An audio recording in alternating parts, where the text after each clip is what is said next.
All right, and welcome back. We are continuing our discussion of cost functions and arrays, and we are looking at a very, very basic sorting algorithm that runs over an integer array of length n greater than or equal to 1.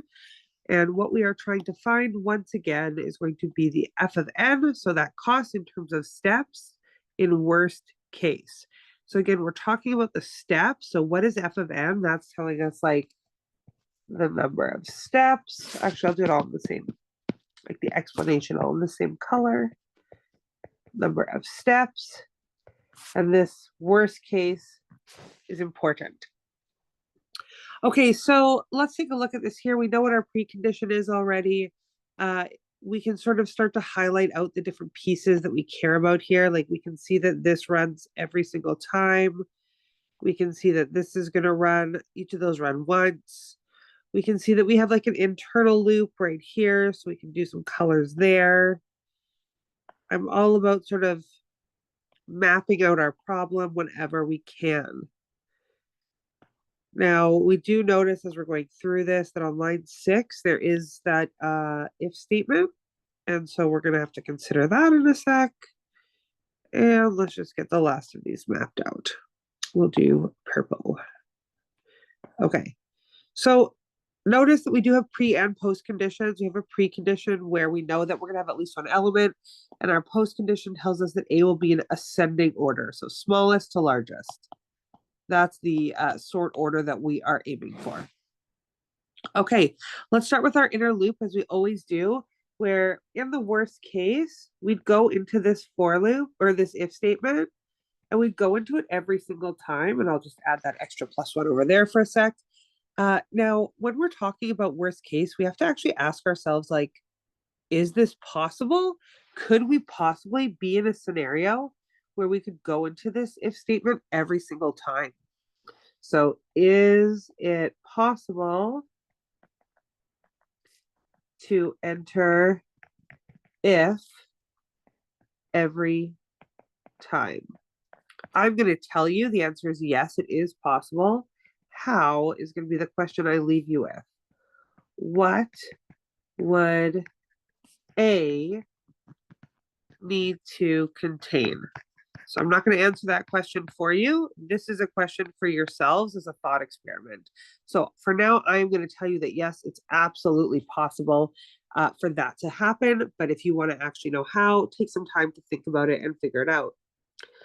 So let's now break down this problem. First, one iteration of that inner loop, which are our lines 5 to 10. Let's count 1, 2, 3, 4, 5, 6, 6 lines. So 6 steps. Then when we do it over our summation, we can see we start at K. K starts at J plus 1. So K needs to start at J plus 1. And it's going up to, but not including N. So to N minus 1. And then that will be over 6. So same as always, we're just going to pull that out. Leave this like this, which will be 6 N minus 1 plus, no, minus J and plus 1. This actually has to be in brackets, thanks to that minus there. Plus 1. So it's going to look like that. It's the wrong bracket. There we go. And then we will be able to break that down further. So N minus 1 minus J minus 1 plus 1. This and this will go ahead and cancel out. So we'll get 6N minus J minus 1. This will be 6N minus 6J minus 6. And then, of course, we don't want to forget about that line 5 plus 1. Line 5 plus 1 when while is false. So this portion of the code will be 6N minus 6J minus 6 plus 1, which, as we know, is this. So I'll go ahead and I'll highlight, oh, wrong color. I'll highlight that so we don't lose it in here. Oh, we lost our 5. After I just said I didn't want to lose it. And normally I would write it over here somewhere, but I have that little note. So I guess I'll just do it here. 6n minus 6j minus 5. Okay, so we've now taken care of our innermost loop.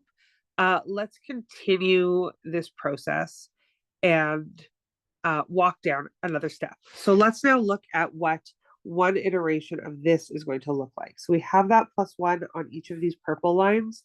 We also have to save that +1 from the false over there. So what we can see is we're adding 3 more lines of code for every iteration. So one iteration of our outer loop, which is going to be lines 3 to 11,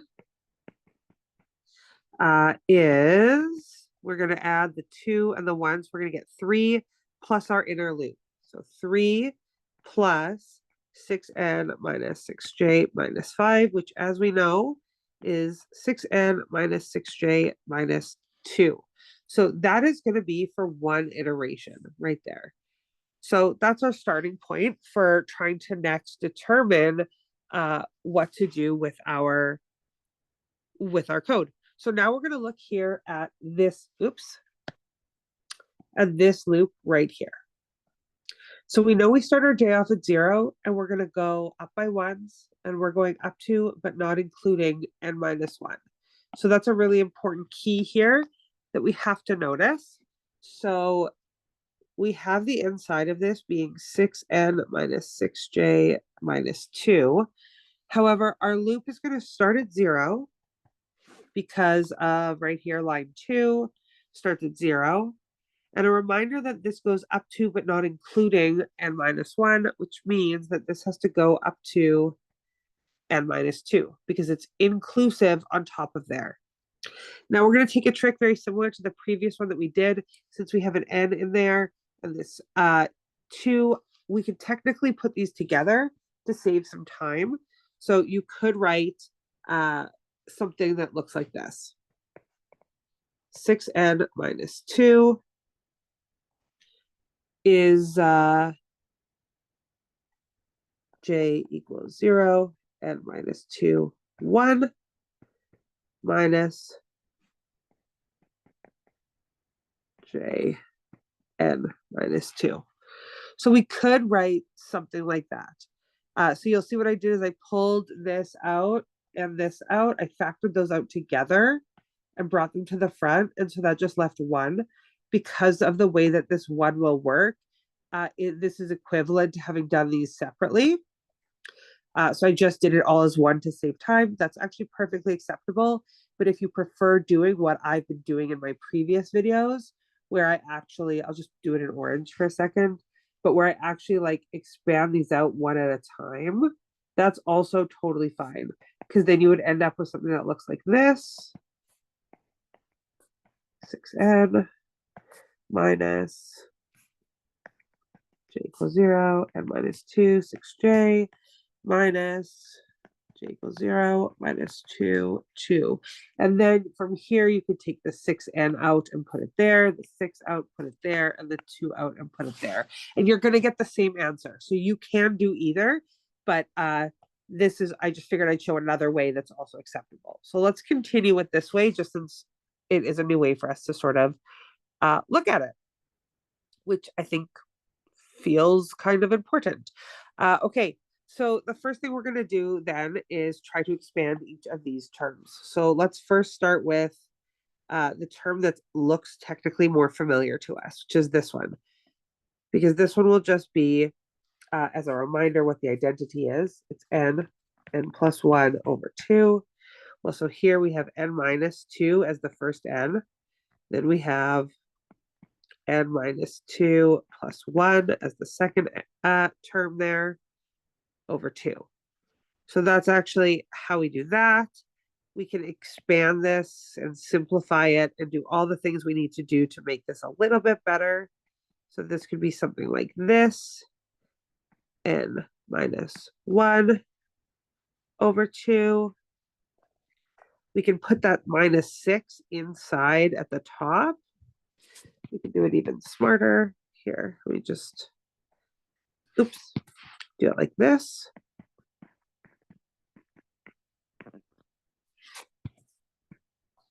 So now that's actually in there.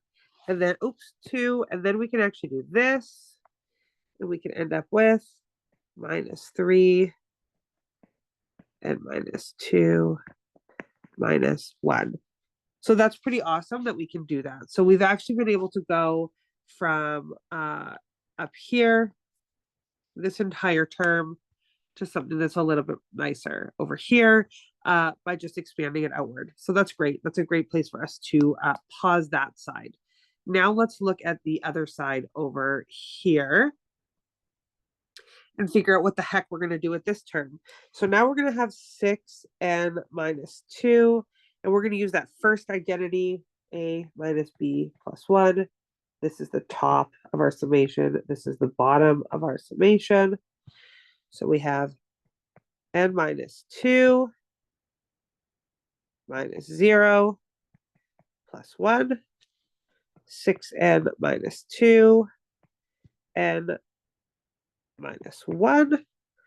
We can expand this a little bit if we want to, but we don't have to. We can leave this. So then we can say we've gone from this guy right there to this friend over here. And of course, now what we can do is we can put all of this together. Oh, sorry, this one here, like the purple, put all of it together. But when we do that, let's not forget about that extra plus 1. So let's go ahead and stick all of this together. So the outer loop has that plus 1 for the false call. We're going to have 1 plus 6n minus 2 and minus 1. I'm actually going to do this because those should go together. I'm making some weird choices with my brackets, but not for any particular reason. Minus, and then we can do this, because that minus is going to have to propagate through anyway if we were to simplify this. Okay, so this is where we are now with our answer. Now, the last part that we're missing here is going to be, of course, the pink up here, where we do have that extra plus 2. That looks like times 2. Plus 2. So let's work that into our overall answer right now. So we end up with f of n equals 6n minus 2 and minus 1 minus 3 and minus 1 and minus 2 plus 1 plus those first 2 lines is right there added at the end. And if we break this, or if we expand this, what are we going to get? Shall we find out a little bit? We end up with 6n squared minus 6n minus 2n plus 2 minus 3n plus 3.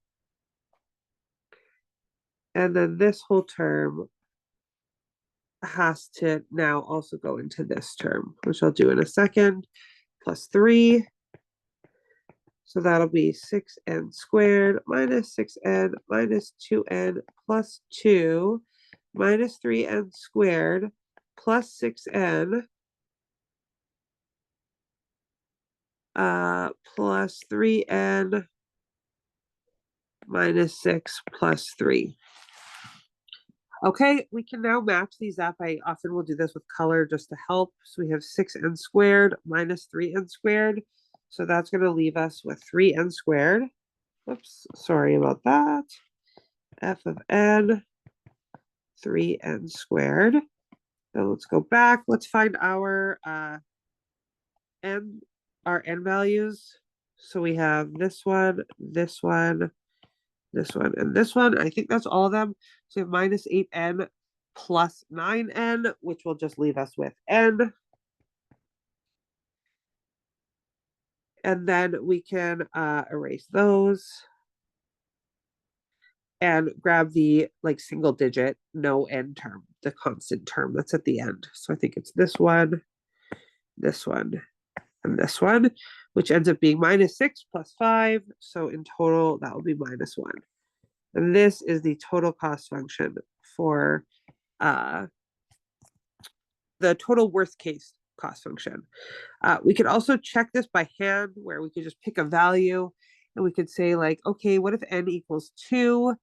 If you walk through the code, you will see that 13 lines of code are executed if the like array length of A is 2. And if we did have to go into that if statement every single time, and then if you plug 2 into this function, you will also get 13. And so you'll see that it actually indeed does work. So the worst case number of steps required to execute f of n is 3n squared plus n minus 1 steps. There we go. That's our final answer. All right. Thank you for joining me on this arithmetic journey. There will be a few more questions coming that are very, very similar that will introduce some other aspects, such as what we do with if else's or else statements and additional while loops and things like that. So yeah, just sort of make sure you feel pretty strongly, like you feel pretty good about this basis, so that when we get to a much more complicated example in the next video set, you feel like you have a good basis to be working off of. Thanks everyone, and see you next time.